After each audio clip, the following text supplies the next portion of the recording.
Till the date, we were discussing about medieval Indian history, right? और आज हम लोग बात करने जा रहे हैं मॉडर्न इंडियन हिस्ट्री पे। आपको पता होना चाहिए कि इंडिया में जब अंग्रेज आए यानी यूरोपियंस आए तो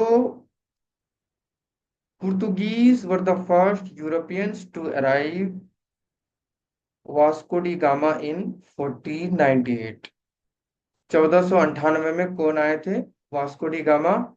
और कहाँ पे आए थे? कैलकटा में, यानी कलकत्ता, जिसे आज आप बोलते हैं या कोलकाता बोलते हैं। फिर इसी तरह से डच आए, ब्रिटिश आए, फ्रेंच आए, राइट। ये सारे लोग इंडिया आए कहाँ से? यूरोप से। फिर उन्होंने क्या किया? ब्रिटिश ईस्ट इंडिया कंपनी को trade rights from Mughal emperor in 1600। ठीक है, 1600 ईस्वी में ब्रिटिश ईस्ट इंडिया कंपनी को यह हक हासिल हुआ किसकी तरफ से? मुगल एम्पायर की तरफ से, कि वो यहाँ पर तिजारत या ट्रेड कर सकते हैं। ठीक है, आपको पता होना चाहिए कि बहुत सारी कंपनियां थी, जिनमें से एक इंग्लिश ईस्ट इंडिया कंपनी जो 1600 में आई, ये वही वाली कंपनी है। दूसरी कंपनी है Dutch East India Company, right. इसी तरह से Danes East India Company. Dutch East India Company 1602 में आई। डेन्स ईस्ट इंडिया कंपनी 1616 में आई। और फ्रेंच ईस्ट इंडिया कंपनी 1664 में आई, right. Gradually shifted from trade to political control through wars and diplomacy। धीरे धीरे ब्रिटिश ईस्ट इंडिया कंपनी कब्जा जमाना start कर दी, कहां पर? हिंदुस्तान में। और वो एक तिजारत से अब सियासत की तरफ बढ़ रहे थे, धीरे धीरे वार्स के जरिए और सियासत के जरिए, अलग अलग पॉलिसीज के जरिए। आपको पता होना चाहिए कि ब्रिटिश एक्सपेंशन इन इंडिया, यानी किस तरह से बरतानिया हुकूमत या ब्रिटिश का जो एक्सपेंशन हुआ, अंग्रेजों का जो फैलाव हुआ इंडिया में, वो किस तरह से हुआ? Number one is battle of Plassey. ये कब हुआ था? 1757 में। इसमें ब्रिटिश ने हरा दिया था नवाब सिराजुद्दौला को। ठीक है, और यहां से ब्रिटिश रूल का आगाज होता है, right. Battle of Plassey 757, British defeated nawab Sirajuddaulah, start of British rule. फिर बैटल ऑफ बक्सर, जो कि 1764 में हुआ था। इसमें क्या हुआ? British defeated combined Indian forces, got diwani rights, यानी टैक्स कलेक्शन। ब्रिटिश ने हराया था किसको? इंडियन फोर्सेस को, जो बैटल ऑफ बक्सर में हुआ था 1764 में, जिसमें कौन थे? मीर कासिम। उसमें भी मीर कासिम थे। शाह आलम को हरा दिया गया था, किसके जरिए? अंग्रेजों के जरिए। और फिर उसके बाद उन्हें टैक्स कलेक्शन का राइट मिल गया, कहां पर? हिंदुस्तान में। जब आप मॉडर्न इंडिया को तफसील से पढ़ेंगे तो दीवानी राइट्स वगैरह के बारे में आपको पता चलेगा। ठीक है,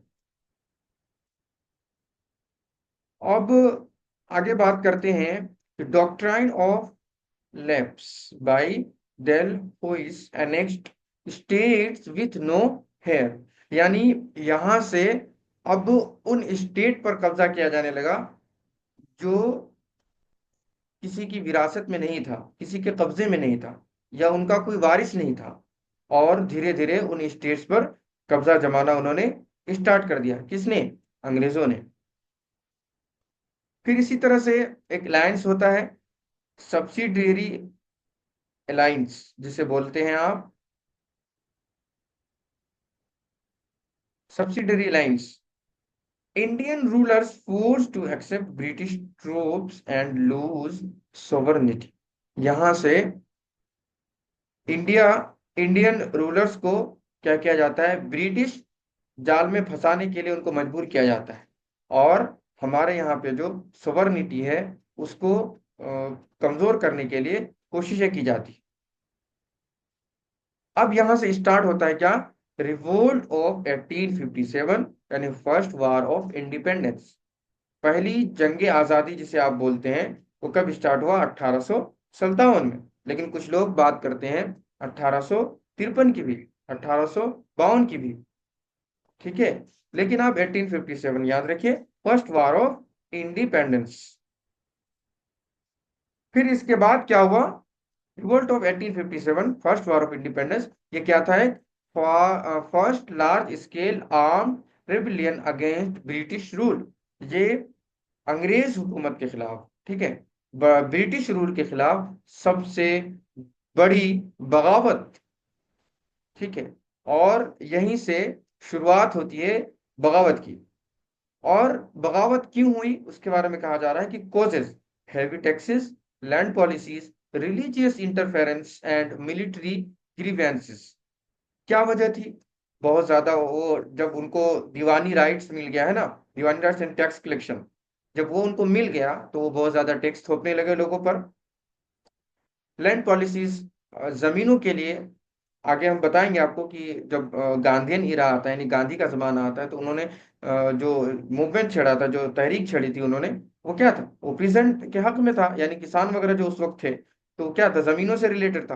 तो लैंड पॉलिसी, वो अलग अलग पॉलिसी लेके आए जमीन के बारे में, जमीन को कब्जा करने के लिए। रिलीजियस इंटरफेरेंस, और वो जो है क्या करने लगे, मजहबी मुदाखलत करने लगे, हमारी शरीयत पर मुदाखलत करने लगे। या कोई भी, वहां पे उस वक्त वो रिलीजन नहीं देख रहे थे, कोई भी रिलीजन है उसमें वो क्या करने लगे, मुदाखलत करने लगे। एंड मिलिट्री ग्रीवेंस, और फौजी मुदाखलत भी करने लगे। फौज में जितने अफसर वगैरह होते थे, है ना, उनको कब्जे कब्जे में करने लगे, बहुत सारे लोगों को अपने पाले में करने लगे, राइट। अब आपको पता है कि सबसे बड़ी जो चीज थी उसमें क्या थी, कि सुअर की चर्बी वगैरह, और काव पिग फैट, ये सारी चीजें क्या किया जाता था, और राइफल्स वगैरह में मलाई जाता था और फिर उसको यूज किया जाता था। तो इस तरह की चीजें, तो उसी को ट्रिगर ग्रीस्ड, है ना, काटी राइड्स फॉर इनफील्ड राइफल्स, यानी काव और पिग फैट। इस तरह से अब इस मूवमेंट को किसके जरिए लीड किया गया, सबसे पहला नाम है, one is Rani Lakshmibai, second one is Bahadur Shah Zafar, third one is Tantia Tope ETC. तो बहुत सारे लोग थे, लेकिन ये मशहूर नाम है, ये नाम याद रखने की जरूरत नहीं है। बस आप इतना याद रखिए कि रिवोल्ट ऑफ 1857 क्या था, फर्स्ट वार ऑफ इंडिपेंडेंस, और ये किसके खिलाफ था, अगेंस्ट ब्रिटिश रूल, राइट। इतना याद रखना है। बैटल ऑफ प्लासी कब हुआ ये याद रखिएगा, बैटल ऑफ बक्सर कब हुआ ये याद रखिएगा, ठीक है।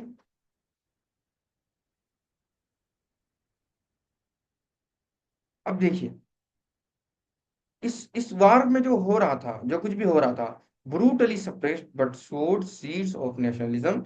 इसमें जो है बहुत ज्यादा परेशान किया गया लोगों को, लेकिन यहीं से अब जो है नेशनलिज्म की बुनियाद रख दी गई। और यहां से क्या होता है, 1858 से क्या होता है, ब्रिटिश क्राउन रूल का की शुरुआत हो जाती है। Beginning of British crown rule from 1858। अब after 1857 British crown took control from east India company. East India company से ब्रिटिश क्राउन ने किसको, इंडिया को कब्जे में ले लिया, राइट। और उसका नाम क्या था, queen Victoria's proclamation promised non interference in religion, equal rights. अब जो ये क्वीन विक्टोरिया थी, है ना, इसने प्रोमिस प्रोमिस किया यहाँ के लोगों से कि मजहब में मुदाखलत नहीं किया जाएगा, और तमाम लोगों को बराबर का हक दिया जाएगा। Indian civil services established to administer India but dominated by the British। India को मुनज़्ज़म तरीके से चलाने के लिए इंडियन सिविल सर्विसेज का क़याम अमल में आया, यानी उसकी बुनियाद रखी गई। लेकिन इसमें ज्यादातर वो लोग थे जो ब्रिटिश से ताल्लुक रखते थे, राइट। क्योंकि उनका ये मिशन था कि किसी तरह से इंडिया को क्या करना है, अपने कब्जे में लेना है और हमें उस पर रूल करना है। अब यहां से शुरुआत होती है social and religious reform movements. Social and religious reform movements response to social evils and British influence. जिस उस वक्त जो चीजें अंग्रेज कर रहे थे उनके खिलाफ मूवमेंट वगैरह लाने के लिए सारे लोग तैयार हो गए। राजा राम मोहन रॉय एबोलिश्ड सती, फाउंडेड ब्रह्मो समाज। अच्छा, राजा राम मोहन रॉय किसका किनका नाम है बताइए, पता है आप लोगों को?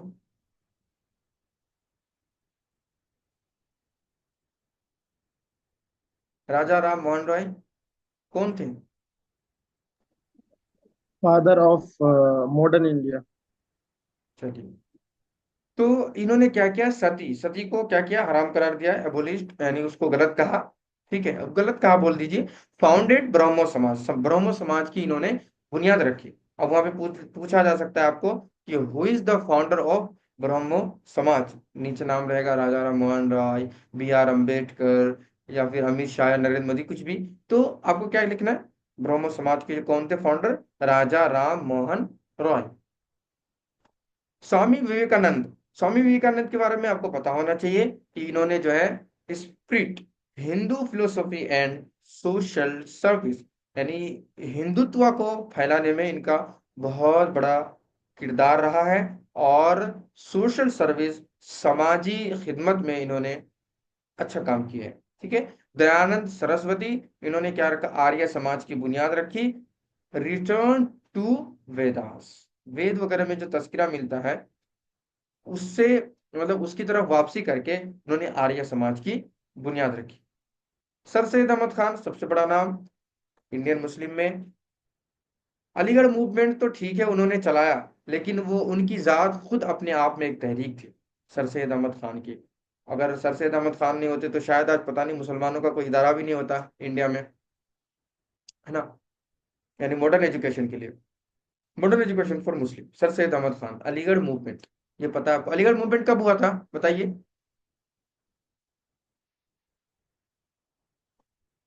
अलीगढ़ मूवमेंट कब हुआ था? चलिए, अब यहां से शुरुआत। 1850। 1875। हाँ, फाउंडेशन स्टोन जो था वो 1877 को दिया गया था। बाकी मदरसतुल उलूम से वो माओ मतलब बना था जो हम्म। मोहम्मदन ओरिएंटल कॉलेज जो बना था वो modern 1875। Anglo oriental college. Mohammedan Anglo oriental.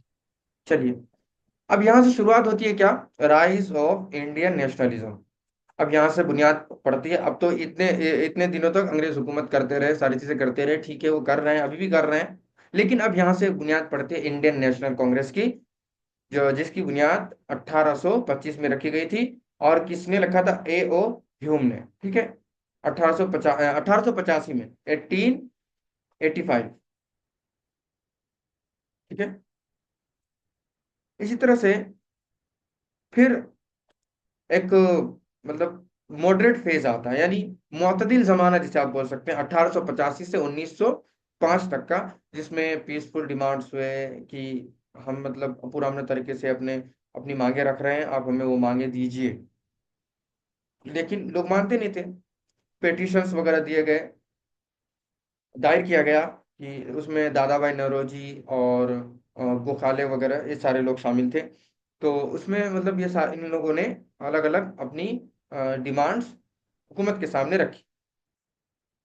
फिर अब यहाँ से एक्सट्रीमिस्ट फेज का की शुरुआत होती है, यानी ये सख्त जमाना स्टार्ट हो जाता है 1905 से 1919 तक। और आपको पता है कि 1919 के बाद खिलाफत मूवमेंट वगैरह ये सारी चीजें स्टार्ट हो गई थी। तो यहाँ से प्रोटेस्ट स्टार्ट हो जाता है, स्वदेशी मूवमेंट स्टार्ट हो जाता है। इसमें बाल गंगाधर तिलक थे, लाला लाजपत राय थे, है ना। फिर उसके बाद पार्टीशन ऑफ बंगाल की बात होती है 1905 में। और स्पार्क्ड मैसिव प्रोटेस्ट, बहुत बड़ा प्रोटेस्ट मतलब किया जाता है। लेटर एनर्ल्ड इन 1911, लेकिन 1911 में इसको इग्नोर कर दिया जाता है। अब मैं कुछ मूवमेंट्स वगैरह के नाम लिखवा देता हूँ आपको। अब सारी चीजें तो पीडीएफ में मैं नहीं लिख सकता, कुछ चीजें आपको खुद लिखनी भी चाहिए, है ना। स्वदेशी मूवमेंट कब हुआ था? 1905 से 1908 तक, लिखते जाइएगा। SWADESHI, स्वदेशी मूवमेंट 1905 से 1908 तक।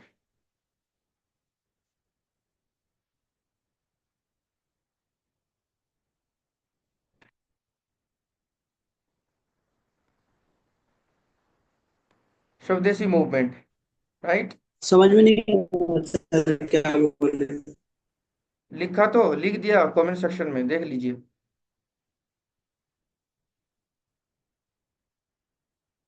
मूवमेंट ये कब हुआ था? 1905 से 1908 तक। 1905, 1908।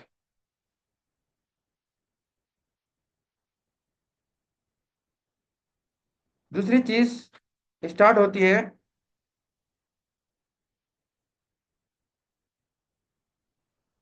मुस्लिम लीग। मुस्लिम लीग 1906 में इसकी बुनियाद पड़ी। मुस्लिम लीग,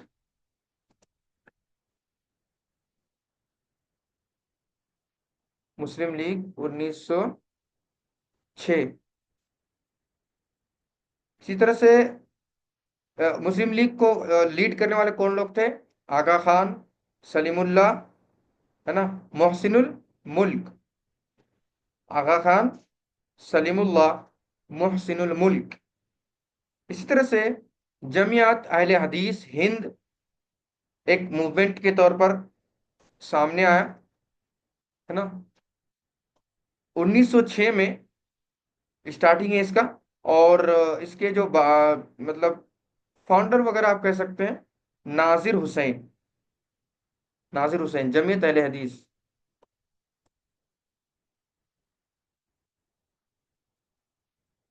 अहले, ये पूछा नहीं जाएगा एग्जाम में, लेकिन मालूमात के लिए आप लिख सकते हैं।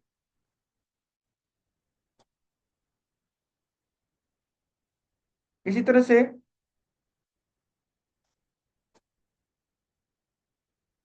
कलकत्ता कैपिटल को दिल्ली शिफ्ट क्या कर दिया गया 1911 में? ये आपको पता होना चाहिए। कलकत्ता जो उस वक्त देश की राजधानी थी, फिर दिल्ली शिफ्ट कर दिया गया कब? 1911 में, 1911, 1911। फिर उसके बाद हिंदू महासभा की बुनियाद पड़ती है। कौन थे? पंडित मदन मोहन मालवीय, 1915 में। हिंदू महासभा, हिंदू महासभा, हिंदू महासभा 1915, राइट। इसी तरह से raw belt act, raw belt act, raw belt act 1919 में, 1919। नॉन कॉपरेशन मूवमेंट, पता है? नॉन नॉन कॉपरेशन मूवमेंट में क्या हुआ था बताइए।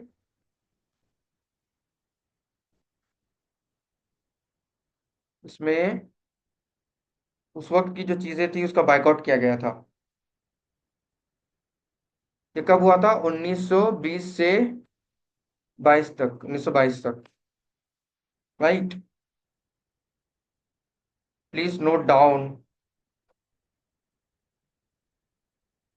खिलाफत मूवमेंट, खिलाफत movement,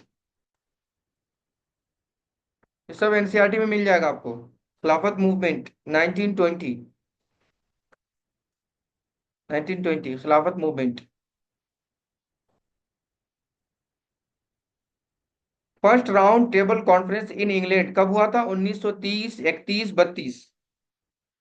first round, first round table conference. Conference कहाँ पे हुआ था? England. First round table conference in England.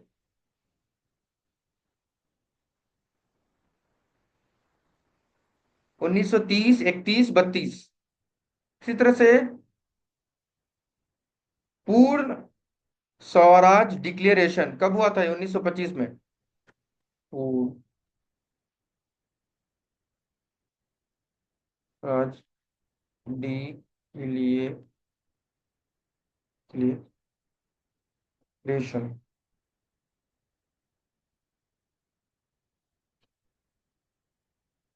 1925।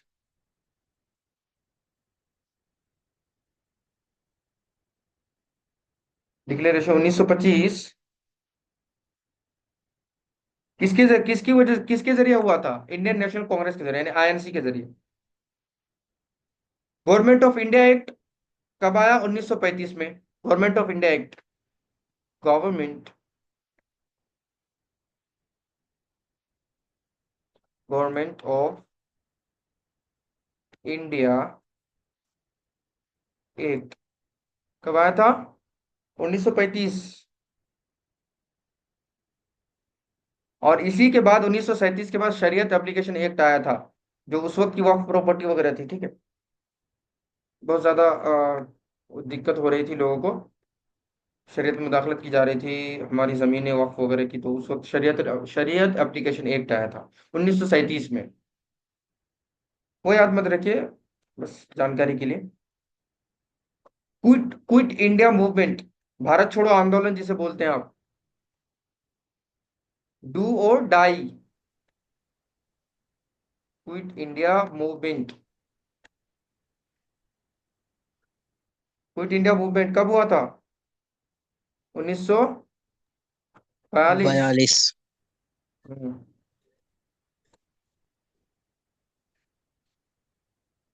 India independent act कब आया? 1947, ये पता है आपको। Revolt of 1857।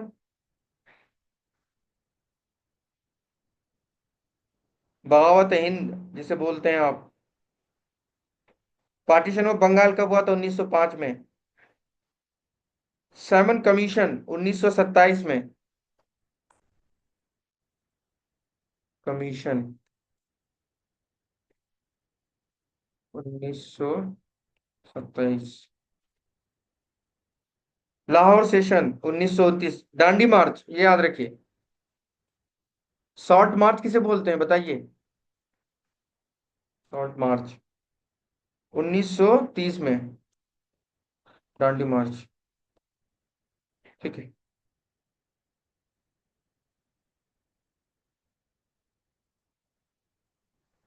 Jinnah to nation theory कब आई?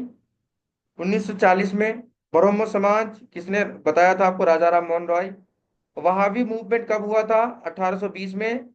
उसके उसके लीडर कौन थे? सैयद अहमद शहीद। वहाबी मूवमेंट। वहाबी मूवमेंट। अरे यहाँ कोई बरेलवी तो नहीं है? 1820। भाई सैयद अहमद शहीद। अरे यहाँ कोई बरेलवी तो नहीं है? सैयद अहमद शहीद। चलो खैर, भाई इसको बुरा मत मानना, कोई अगर होगा भी तो। मैंने मजाक के तौर पर बोला। आर्य समाज पता है आपको? 1875 में आर्य समाज की बुनियाद रखी गई थी बॉम्बे में। दयानंद सरस्वती उसके लीडर थे। अलीगढ़ मूवमेंट 1875, ये भी याद रखिएगा। सर सैयद अहमद खां की एक किताब है तहजीबुल अखलाक।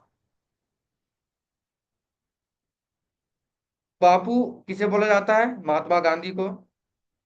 आयरन मैन किसे बोला जाता है? वल्लभ भाई पटेल को। लायन ऑफ द पंजाब किसे बोला जाता है? लाला लाजपत राय को। नेताजी कौन है? सुभाष चंद्र बोस।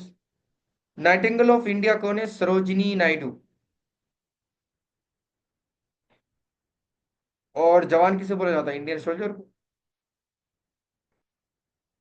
सीआर किसे बोलते हैं? सी राजगोपाल आचार्य। चलिए, लिख लिया आपने? इतना लिख लिया जितना मैंने लिखवाया कमेंट में?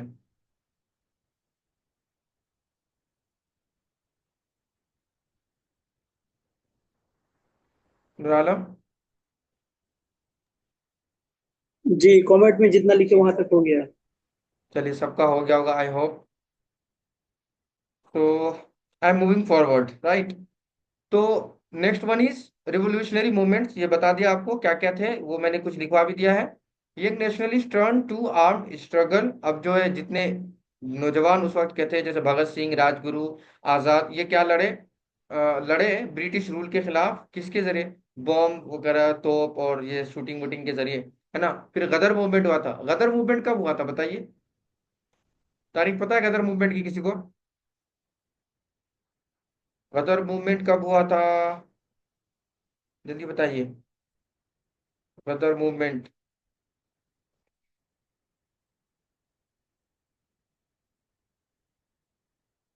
नहीं पता? नहीं पता है आपको?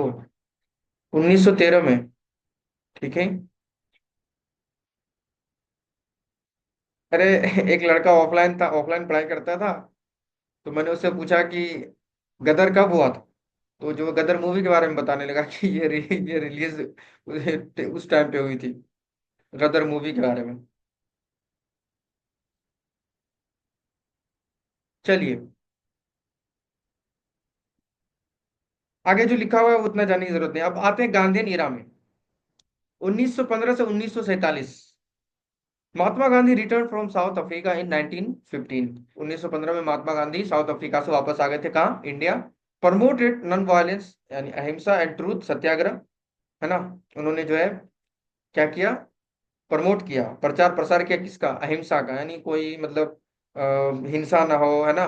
और ट्रूथ को, सत्याग्रह वगैरह को उन्होंने उन्होंने उसका खूब प्रचार किया। मूवमेंट्स, मेजर मूवमेंट्स में उनका क्या है? चंपारण, चंपारण सत्याग्रह। चंपारण सत्याग्रह 1917 में हुआ था। ये किस चीज के लिए हुआ था? पीजेंट्स राइट के लिए, किसानों के हकूक के लिए, किसानों को हक दिलाने के लिए। इसी तरह से नॉन कोऑपरेशन मूवमेंट हुआ था 1920 से 22 के बीच। ये आपको लिखवा दिया मैंने। ये क्या था? ब्रिटिश गुड्स, यानी जो ब्रिटिश में जो चीजें चलती थी, दुकान वगैरह में जो मिलती थी, गुड्स मतलब अशिया, उस वक्त के जो अशिया होते थे, लोग जो यूज करते थे, ब्रिटिश का जो बना हुआ, मेड इन ब्रिटिश होता था, उसको जो है बायकॉट करने के लिए नॉन कोऑपरेशन मूवमेंट चलाया गया। इसी तरह से सिविल डिसओबीडियंस मूवमेंट 1930 से 34 तक, जिसे सॉल्ट मार्च के नाम से जानते हैं, ये उस चलाया गया। इसी तरह क्विट इंडिया मूवमेंट 1942 में, है ना। फाइनल पुश फॉर फ्रीडम, यहाँ से एक मतलब अच्छे पड़ाव की तरफ हिंदुस्तान जा रहा था। और 1942 में इसकी शुरुआत हो चुकी थी।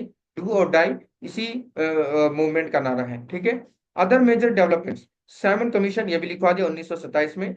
ये जो है एक्सक्लूडेड इंडियंस फेस प्रोटेस्ट। इसके बारे में ज्यादा जाने, बस कब हुआ था? 1927 27 में हुआ था, ठीक है। राउंड टेबल कॉन्फ्रेंस कब हुआ? 1930 से 32 के बीच, है ना। और ब्रिटिश और इंडिया के जो लीडर थे वो आपस में मिले कब? राउंड टेबल कॉन्फ्रेंस में। हमने 30 बताया, 31 बताया, 32 बताया, ठीक है।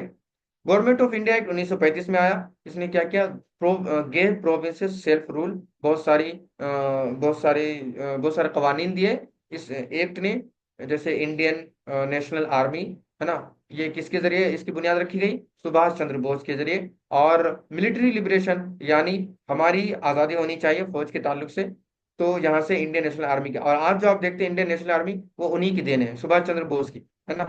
पार्टीशन एंड इंडिपेंडेंस 1947 में जो है हमारा हिंदुस्तान आजाद हो गया फाइनली। और मुस्लिम लीग जो जिना मोहम्मद अली जिन्ना जिसको लीड कर रहे थे, उन्होंने सेपरेट नेशन यानी पाकिस्तान की मांग की।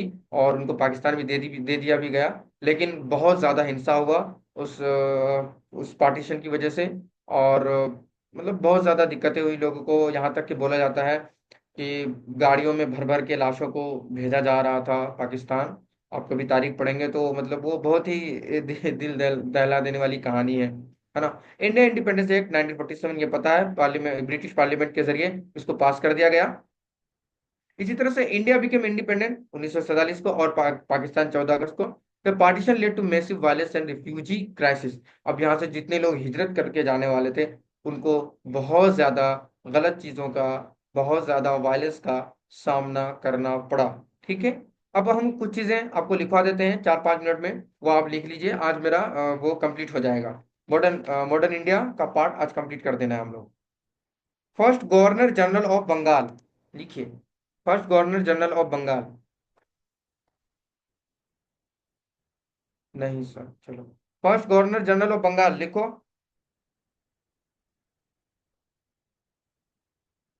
बैरन हेस्टिंग्स, लिख रहे हैं हम। आप लोग कमेंट सेक्शन ऑन कर लीजिए। ये नाम था first governor general of Bengal. फिर first governor general of India, lord William Bentinck. First governor general of India, lord William Bentinck. Lord William, VILLIAM, William Bentinck. ठीक है। Last governor general of India, lord Canning. Lord Canning, lord Canning.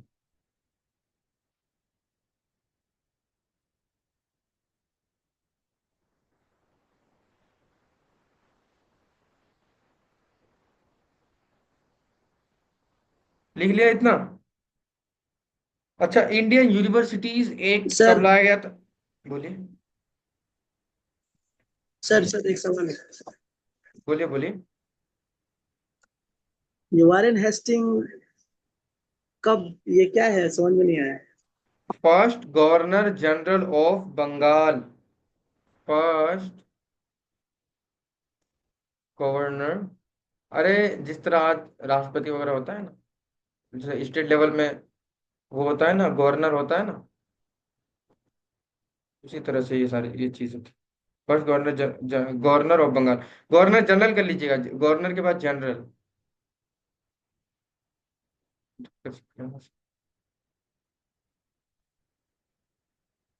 General,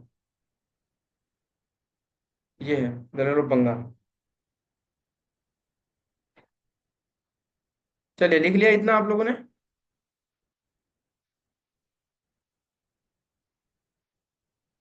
हम्म,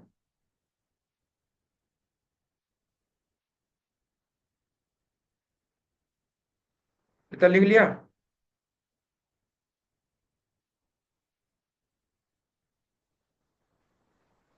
अरे मिसबा लिख रहे हो ना आप?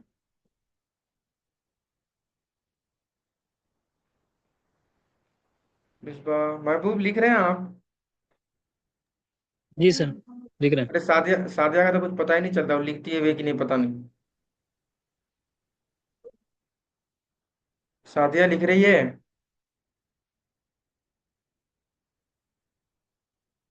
चलिए, अब देखिए यहाँ पे हमने कुछ एमसीक्यूज वगैरह दिए हैं, वो मैं जब पीडीएफ शेयर करूंगा और वहाँ पे वीडियो के लिंक पे आपको पीडीएफ मिल जाएगा, वहां से आप लिंक पे क्लिक करेंगे, आप पीडीएफ डाउनलोड कर सकते हैं वहां से, जब वीडियो अपलोड होगा यूट्यूब पे। Here are 30 multiple choice questions, an MCQ based on modern Indian history with answers. Number one is, who was the first European to arrive in India?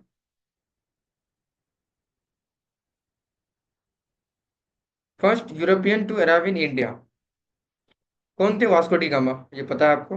Marco Polo कौन थे? Marco Polo एक बहुत बड़े traveller थे, वो भी India आए थे। आप बस वगैरह का सफर करेंगे तो बस के पीछे लिखा रहता है Marco Polo. Vasco da gamma landed in India in which year, कब आए थे? 1498 में। वास्को डी गामा कब आए थे? 1498 में। कहाँ आए थे? Calcutta. The battle of Plassey was fought in 1757 में। ठीक है। Who was defeated in the battle of Plassey, किनको हराया गया था? Sirajuddaulah. The battle of Buxar was fought in 1764। कौन कौन थे यहाँ पे? यहाँ पे भी सिराजुद्दौला, और कौन थे? Shah Alam. What was the doctrine of lapse, annexation of states without heirs. देखिए, इसके बारे में पता होना चाहिए कि मतलब ऐसा सूबा या ऐसा स्टेट जिसका वारिस कोई ना हो, उसको कब्जा कर लिया गया था, किसके जरिए? ब्रिटिश के जरिए। उसके बारे में कह रहा है। डॉक्ट्राइन ऑफ लेफ्ट उसी को बोलते हैं। Who introduce the doctrine of left? ये मैं आपको बता दिया था, ये वाला। ठीक है, answer C. The revolt of 1857 is also called, क्या क्या बोला जाता है? Sepoy mutiny, first war of independence, Indian freedom war, all of the above. तो ये सारे सारे पे टिक करना। इमीडिएट कॉज ऑफ 1857 रिवोल्ट, ये मैंने बताया था ना आपको कि सुअर और उसकी चर्बी वगैरह लगा के राइफल को तो मतलब वो किया जाता था। तो वो वही चीज है। 1857 का जो इमीडिएट कॉज था, यानी उस बगावत का, वो यही था। Rani Lakshmibai ruled over Jhansi. After 1857 India came under the rule of British crown. वो founded Brahmo Samaj, Raja Ram Mohan Roy. Swami Vivekananda was a disciple of Ramakrishna Paramhansa. वैसे ये पूछा नहीं जा सकता है, लेकिन फिर भी बस additional. Who started the Aligarh movement? Sir Syed Ahmed Khan. Indian National Congress was founded in 1885। Founder of Indian National Congress A O Hume. Partition of Bengal took place in 1905। Partition of Bengal was annulled in 1911। Ghadar party was formed in America. ये कब हुआ था? बताया था ना, 1913 में। Ghadar Ghadar Ghadar movement. Who led the Indian National Army? Subhas Chandra Bose. Quit India movement 1942। Slogan do और die was given by Mahatma Gandhi. Do और डाई का नारा किसने दिया था? महात्मा गांधी ने। Salt march started from Sabarmati Ashram, है ना। सिविल डिसोबीडियंस मूवमेंट उसी का हिस्सा है, salt march, Sabarmati Ashram. Salt march ended at Dandi. Dandi march वो लिखवाया था ना, वो ये याद रखिएगा उसको। Simon commission arrived in India in 1927। Which leader said swaraj is my birth right? Bal Gangadhar Tilak. Gandhi return to India in 1915।